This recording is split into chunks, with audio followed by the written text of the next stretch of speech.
Friends, हमारे channel को इतना लाइक कमेंट सब्सक्राइब करने के लिए थैंक यू। आज हम कंटिन्यू करेंगे सब्ट्रैक्शन ऑफ वेक्टर। एडिशन हमने कंप्लीट किया है और एडिशन बड़ा ही इजी था। आपका जो रिजल्टेंट है, रिजल्टेंट क्या वैल्यू आपकी आई थी, r square is equal to a square plus b square plus 2ab cos theta. पूरा डेरिवेशन मुझे लगता है आपको क्लियर होगा, क्योंकि बार बार तो हम रिपीट नहीं कर सकते।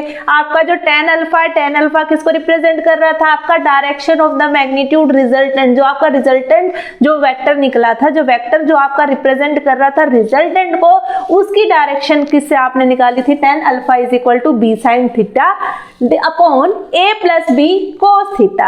अभी जो काम करना है हमें, इससे थोड़ा बहुत कुछ सीखना है, बाकी तो सब्ट्रैक्शन के ऊपर जो काम करना है वो कैसे रहेगा वो आपका आज कंटिन्यू हो जाएगा टॉपिक। तो अभी जो बात करते हैं, पहले हम इसकी बात करेंगे। आपका जो resultant r square is equal to कितना आया था, आपका a square plus b square plus 2ab cos theta. तो ये पहले काम किया कैसे था वो देख लेते हैं हम। आपका एक वेक्टर क्या था, आपका a वेक्टर, दूसरा वेक्टर क्या था आपका b वेक्टर, दोनों के बीच में एंगल कितना था आपका थीटा एंगल।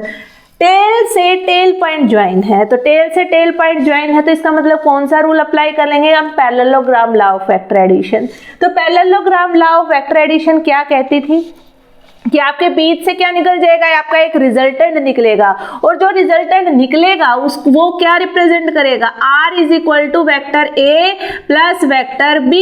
तो इसको आपका रिप्रेजेंट करेगा। तो ये चीज आपके निकल के आ चुकी है। तो रिजल्टेंट आपका इसके लिए कितना निकला था, r square is equal to a square plus b square plus 2ab cos theta. अब हमें काम करना है किसके लिए, सब्ट्रैक्शन के लिए। तो पॉजिटिव वाले केस से तो हमारा ये सोल्व नहीं होगा, हमें कौन सा केस लेना पड़ेगा, आपका नेगेटिव केस। नेगेटिव के लिए आपको b की वैल्यू कैसी लेनी पड़ेगी, माइनस ऑफ b। अब माइनस ऑफ b तो हमने ले लिया, लेकिन इसके लिए आपका ये थीटा थोड़ी ना काम करेगा। अब थीटा के लिए भी काम हम देखेंगे कि कौन सा थीटा वैल्यू आप अप्लाई करेंगे। तो यहाँ पे जो काम कर रहा था कौन सा था आपका थीटा। अगर नीचे हम चेक करें तो पूरा जो पेयर बनेगा इसका कंप्लीट अगर एंगल बनेगा तो वो आपका बनता है 180। 180 में से थीटा एंगल ने काम कर लिया, बाकी कितना बचेगा आपका 180 माइनस ऑफ थीटा। रिजल्टेंट आपका रिजल्टेंट ऊपर जो रिप्रेजेंट किया था वो किसको रिप्रेजेंट कर रहा था, एडिशन को। तो r इज इक्वल टू किसके इक्वल था आपका a प्लस b।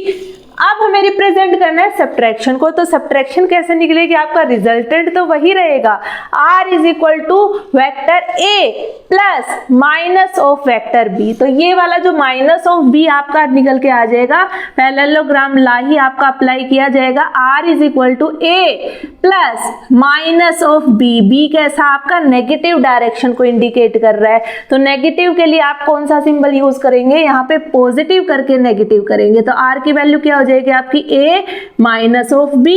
तो रिजल्टेंट हमारा ये r वैल्यू तो निकल गई। अगर हम डायरेक्शन, अगर हम थीटा वैल्यू के ऊपर काम करके इसको सोल्व करें तो आपका जो r स्क्वायर की वैल्यू कितनी निकल के आएगी।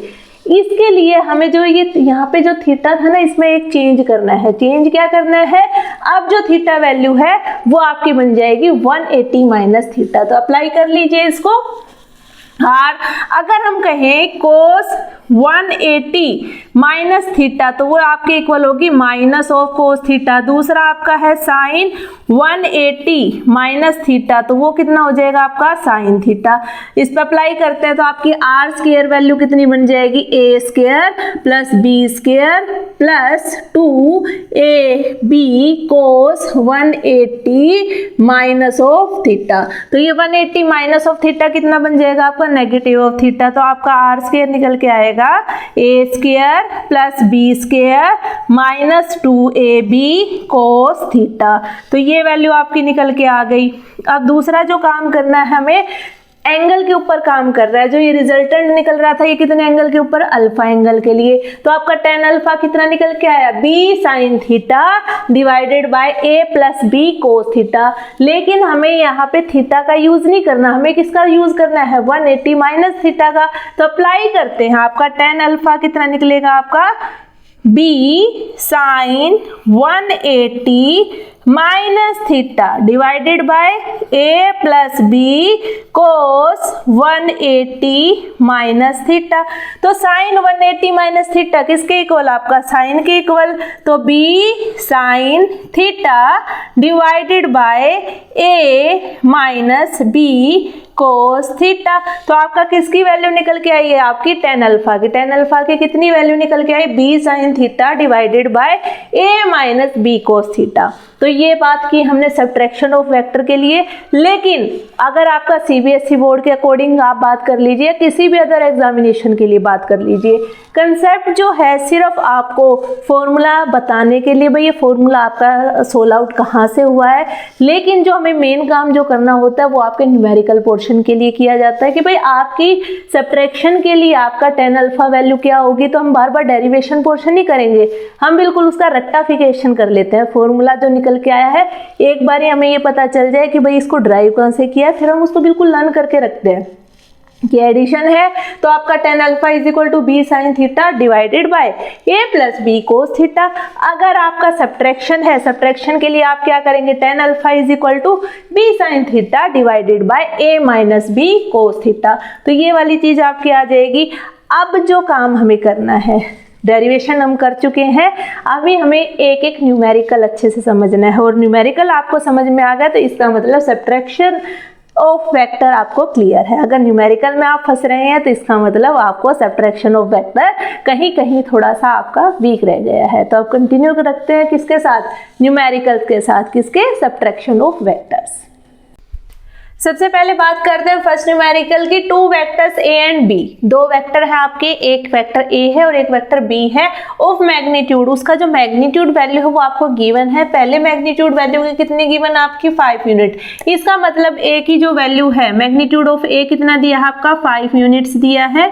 दूसरा जो मैग्नीट्यूड दिया है वो आपका कितना दिया है, b का जो मैग्नीट्यूड दिया है वो आपका दिया है 7 यूनिट्स। मेक्स एन एंगल, तो वो एंगल कितना फॉर्म कर रहा है, आपका एंगल फॉर्म कर रहा है आपका theta is equal to 60। Theta की वैल्यू कितनी है आपकी 60 degree. With each other find the magnitude of the difference vector. Magnitude of the difference vector, तो मैग्नीट्यूड ऑफ डिफरेंस वेक्टर कैसे लिखा जाएगा आपका, एक लाइन लगा के a माइनस b और उस पर एक लाइन और लगा दीजिए। ये किसको रिप्रेजेंट करेगा, magnitude of a minus b। तो आपका magnitude of the vector a minus b, पहले तो मैग्नीट्यूड निकालते हैं। मैग्नीट्यूड क्या निकल के आएगा आपका, under root a square plus b square minus 2ab cos theta. तो अब ये जो आपका 2ab कोस थीटा ये अप्लाई कर लेते हैं। 5 की वैल्यू, अब इसकी जो वैल्यू है a की वो आपकी कितनी है 5 का स्क्वायर, दूसरा आपकी वैल्यू कितनी है 7 का square, minus 2ab cos theta. तो माइनस 2ab कोस थीटा कितना हो जाएगा आपका 2 इंटू 5 इंटू 7, कोस 60 की वैल्यू कितनी हो जाएगी आपकी 1/2। 2 से आपका 2 कैंसिल, तो अब ये कितना बन जाएगा आपका 25 प्लस 49 माइनस 35। तो ये आपकी वैल्यू बन गई। अब जो रिजल्टेंट आपका निकल के आया, magnitude of a minus b की वैल्यू निकल के आई, तो 9, ये कितना बन जाएगा आपका 9 और 5 14, 6 4 आपका 74 माइनस 35। तो आपका आ गया 9 7, ये आपका बन जाएगा 6 3 रूट 39। तो ये जो इसकी वैल्यू निकल के आएगी वो कितनी निकल के आएगी, magnitude of a minus b is equal to under root 39 units. तो ये वैल्यू निकल के आई आपकी किसकी, मैग्नीट्यूड की। अब बात करेंगे किसकी, direction with respect to the vector a। Direction और निकालनी है। डायरेक्शन के लिए हम क्या फॉर्मूला कराएंगे आपका tan अल्फा। अल्फा की वैल्यू किसके लिए, आपकी a माइनस 2, तो ये आप यूज कर सकते हैं। तो b साइन थीटा, b की वैल्यू कितनी है आपकी 7 साइन थीटा। साइन थीटा कितना आपका 60, यूज कर लीजिए भाई इसको। दूसरा क्या है आपका a की वैल्यू कितनी है 5 माइनस b की वैल्यू कितनी है 7 कोस 60। अब साइन 60 की वैल्यू कितनी हो जाएगी आपकी रूट 3/2। अप्लाई करिए 7 into root 3/2 divide by 5 minus 7, 60 की वैल्यू आपकी 1/2। सोल्व करते हैं इसको, कितना बनेगा आपका 7 रूट 3/2 और नीचे आपको निकल के आएगा 5 माइनस 7/2। कितना होगा आपका, ये तो बन गया 7 रूट 3/2 ये आपका आ जाएगा 2 5 या 10, 10 में से 3 गया, आपका 7 गया 3, 3/2, तो आप लिखते कैसे इसको 2/3, तो ये 2 से 2 कैंसिल। आपका जो √3 है ये आपका नीचे आ गया, ये आपका जो किसको रिप्रेजेंट करेगा, आपका 3 को। अब 3 की अगर हम बात करें तो ये आपका 7√3/3 भी हम इसको लिख सकते हैं, लेकिन अगर इस 3 को अगर हम खत्म करना चाहें तो 7√3, हम इस 3 को कैसे लिख सकते हैं, √3 इंटू √3, तो एक रूट से आपका √3 कैंसिल। अब tan अल्फा की जो वैल्यू निकल के आई, tan अल्फा की वैल्यू आपकी आई है 7√3, तो ये जो वैल्यू है आपकी निकली 7√3, 7 डिवाइड बाय √3, तो अल्फा की वैल्यू कितनी आ जाएगी आपकी, tan इनवर्स 7/√3। तो ये आपकी डायरेक्शन को रिप्रेजेंट कर रही है, और ये किसको रिप्रेजेंट करेगी, आपके magnitude of the difference vector, जो आपने डिफरेंस किया है वेक्टर का उसके मैग्नीट्यूड को। नेक्स्ट